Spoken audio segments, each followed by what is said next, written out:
Nous sommes tous habitués à considérer le niveau de développement de la Terre du million quelque part au niveau moyenâgeux, où la magie est parfois utilisée, mais elle ne joue pratiquement aucun rôle dans la vie quotidienne. Cependant, cette règle n'est que partiellement vraie. Si vous étudiez les brouillons de Tolkien et le Silmarillion, il s'est avéré que le niveau technologique de la Terre du million n'est pas si faible. Bien sûr, dans les histoires de Tolkien, beaucoup de choses ne sont pas mentionnées, ou simplifiées, ou omises. Par exemple, il est assez difficile de déterminer la taille et la composition du ravitaillement des eaux. Un autre problème est la source d'eau. Il est logique de supposer que les habitants de Rouen, les Rohirrim, reçoivent l'eau des puits et des rivières. La même situation dans leur capitale est Doras. En même temps, il est difficile de comprendre comment Minas Tirith entier est fourni avec de l'eau. Par ailleurs, dans le jeu vidéo autrefois populaire, Le Seigneur des Anneaux Online était l'endroit, les citernes de Minas Tirith, qui fournissaient de l'eau à tous les 7 étages de la ville. La même situation se présente avec l'approvisionnement en eau des nains. Leurs mines sont beaucoup plus ramifiées que les mines humaines. D'ailleurs, il est impossible de transmettre l'eau seulement avec des puits et des seaux entre différents niveaux. Une autre solution technique que les nains devraient posséder est celle des eaux fourneaux, car ils peuvent fournir une température supérieure à 1500 degrés Celsius à laquelle le fer fond, sans parler du mithril. En réalité, ces technologies ne sont répandues qu'au XIXe siècle.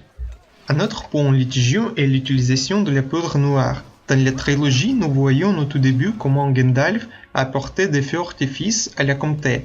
Puis, à la bataille de la gorge de Helm, les Uruk-hai de Saruman utilisaient des bombes remplies de poudre noire pour faire sauter le mur des défenseurs. Cet exemple montre clairement que moins les mages de ce monde connaissent la poudre noire et ses propriétés, mais c'est un seul épisode de son utilisation au combat.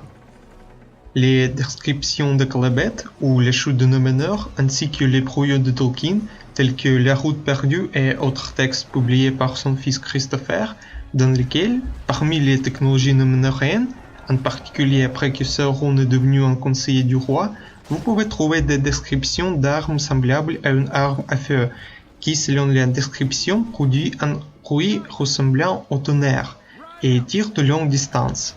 Et les troupes núménoriennes descendent de l'air, ce qui confirme la présence d'aéronefs. De plus, la présence de gratte-ciel à Númenor ainsi que la présence de navires de guerre métalliques confirment la production et l'industrialisation développée de Númenor, ce qui frappe l'imagination. Cela explique à bien des égards comment les Númenoriens ont réussi à conquérir la Terre du Million, car pour les gens ordinaires, ils étaient des dieux plus puissants, prêts à punir cruellement ou épatés par des miracles. En conséquence, la question se pose de savoir pourquoi Sauron n'utiliserait pas toutes ces technologies à l'avenir.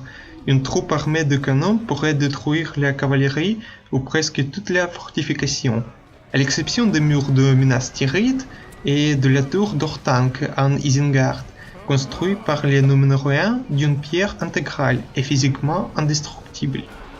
Naturellement, toutes les bonnes choses ont une fin. Donc, Númenor a disparu dans l'abîme de la mer comme l'Atlantide, et le secret de sa technologie a été perdu. En cela, nous pouvons voir plusieurs prémices.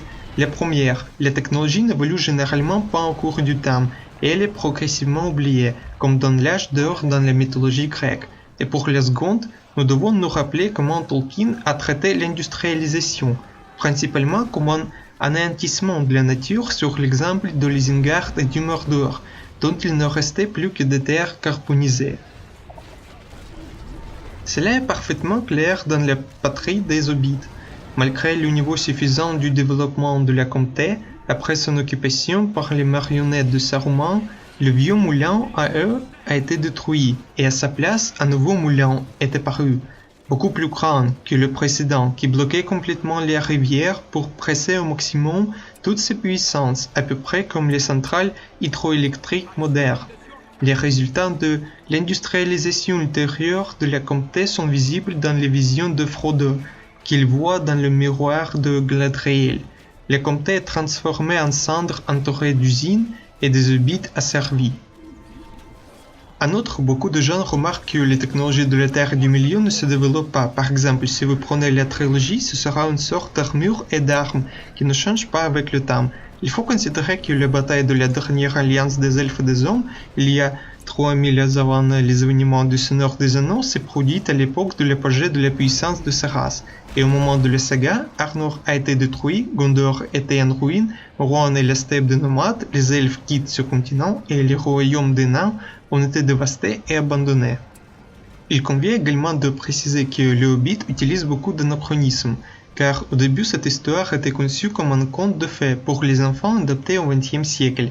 Donc, les yeux de Gollum sont assimilés à des télescopes. La vitesse du dragon en train, les proplis, les fusils, les montres, le golf sont mentionnés, et le mode de vie des Hobbits est réglé et ordonné comme c'était dans l'Angleterre victorienne. L'utilisation limitée de la technologie peut non seulement être attribuée au fait que le sujet était conçu comme une épopée très ancienne, mais probablement que Tolkien voulait dans ses œuvres mettre l'accent sur la magie plus que sur les nuances technologiques qui susciteraient la controverse parmi les lecteurs. De plus, la même magie est considérée comme digne de répéter en boucle, car il n'y a pas toujours assez d'opportunités pour l'améliorer, et dans le cas d'une technologie, quelqu'un peut éventuellement deviner les améliorations qui vont alors radicalement changer le monde. Dans le monde de Tolkien, il est parfois possible de trouver des preuves de technologie qui, en cas de l'utilisation répandue, pourraient changer l'apparence entière de la Terre du Milieu à la vitesse de l'éclair. Mais l'auteur, dans son état original, a essayé de montrer l'effet destructeur des technologies pour la nature. Ils en isolent principalement un être vivant, créant un nouveau milieu de vie qui est le plus souvent incompatible avec la nature vivante, et tente de la combattre. Ce que Tolkien n'a pas utilisé est apparu dans les elfes dans l'entourage des technologies steampunk et futuristes grâce aux auteurs suivants. Il est peut-être un peu naïf à notre époque de discuter le détachement des technologies, de réunification avec la nature et d'autres types de downshifting, mais nous devons vraiment nous préoccuper de notre environnement. Même si nous nous en séparons, il continue de jouer un rôle actif dans notre vie. Sans la nature, notre existence est physiquement impossible. Alors, nous devrions penser davantage à la préserver. Sinon, nous risquons de transformer notre monde en un autre Mordor. Si vous appréciez cette vidéo, abonnez-vous à ma chaîne.